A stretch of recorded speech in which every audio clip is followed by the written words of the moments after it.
ইলিশ মাছের মাথা দিয়ে কচু শাকের রেসিপি কতটা অসাধারণ খেতে হয় সেটা নিশ্চয়ই আর আলাদা করে নতুন করে বলার কিছু নেই। তাই আর একটুও সময় নষ্ট না করে চলুন চটপট রেসিপিটা দেখে নিই। এর জন্য প্রথমেই কড়াইতে সামান্য একটু জল দিয়ে নিলাম। তারপর গ্যাসের ফ্লেমটা মিডিয়াম টু লোতে রেখে কচু শাকটা দিয়ে দেব। যেহেতু কচু শাক থেকেই অনেকটা জল ছাড়বে, সেই জন্য এখানে অল্প করে জল দিয়েছি, বেশি জলের ব্যবহার করিনি। কচু শাকটা সম্পূর্ণটা দিয়ে দেব। প্রথমে অল্প অল্প করে দিচ্ছি, এবার পুরোটা ঢেলে দেব। ঢেলে দেওয়ার পর তারপর ঢাকনা চাপা দিয়ে দেব গ্যাসের ফ্লেমটা মিডিয়ামে রেখে। মিডিয়াম টু লোর দিকেই সাধারণত রাখবেন। আর এবার দিয়ে দিচ্ছি এতে সামান্য একটু নুন। নুনটা দিলে কি হবে, কচু শাকে নুনটা বসেও যাবে আর তাড়াতাড়ি সেদ্ধও হয়ে যাবে।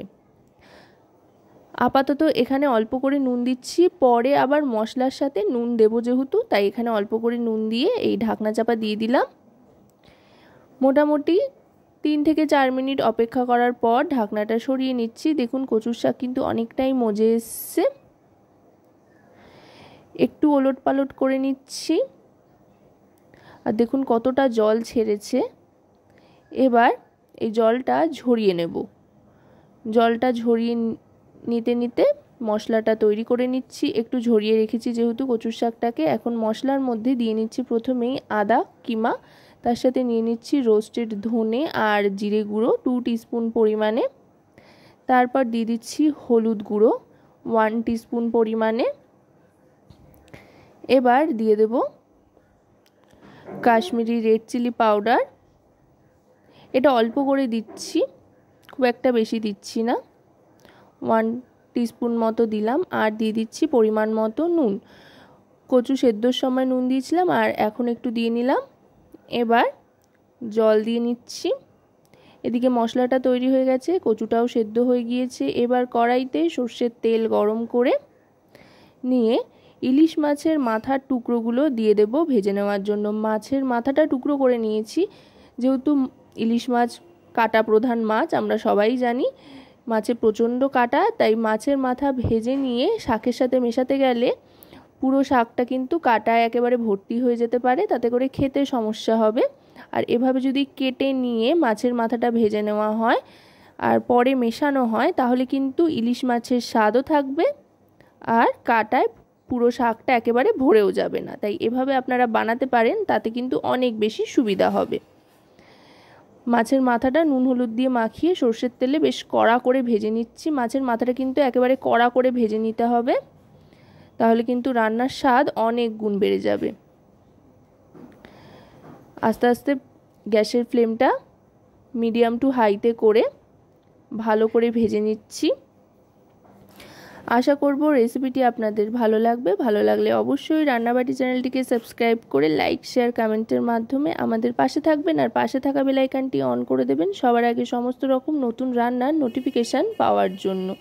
মাছ ভাজা হয়ে যাওয়ার পর মাথাটা তুলে নিয়ে ওই তেলে সাদা জিরে, তেজপাতা আর একটা শুকনো লঙ্কা ফোড়ন হিসেবে দিয়ে একটু ফোড়নটা ভাজা ভাজা করে নেওয়ার পর যেই মশলার মিশ্রণটা তৈরি করে রেখেছিলাম আদা আর সমস্ত গুঁড়ো মশলা নুন দিয়ে, সেটা দিয়ে কষিয়ে নিচ্ছি। এই সময় কিন্তু গ্যাসের ফ্লেমটা মিডিয়াম টু লোয়ের দিকে রাখতে হবে। মশলাটা একটু সময় নিয়ে কষিয়ে নেব আর এই তেলেই কিন্তু হয়ে যাবে, যেহেতু ইলিশ মাছের মাথা থেকেও কিন্তু তেল ছাড়বে, তাই আর বেশি তেলের কিন্তু এখানে প্রয়োজন নেই।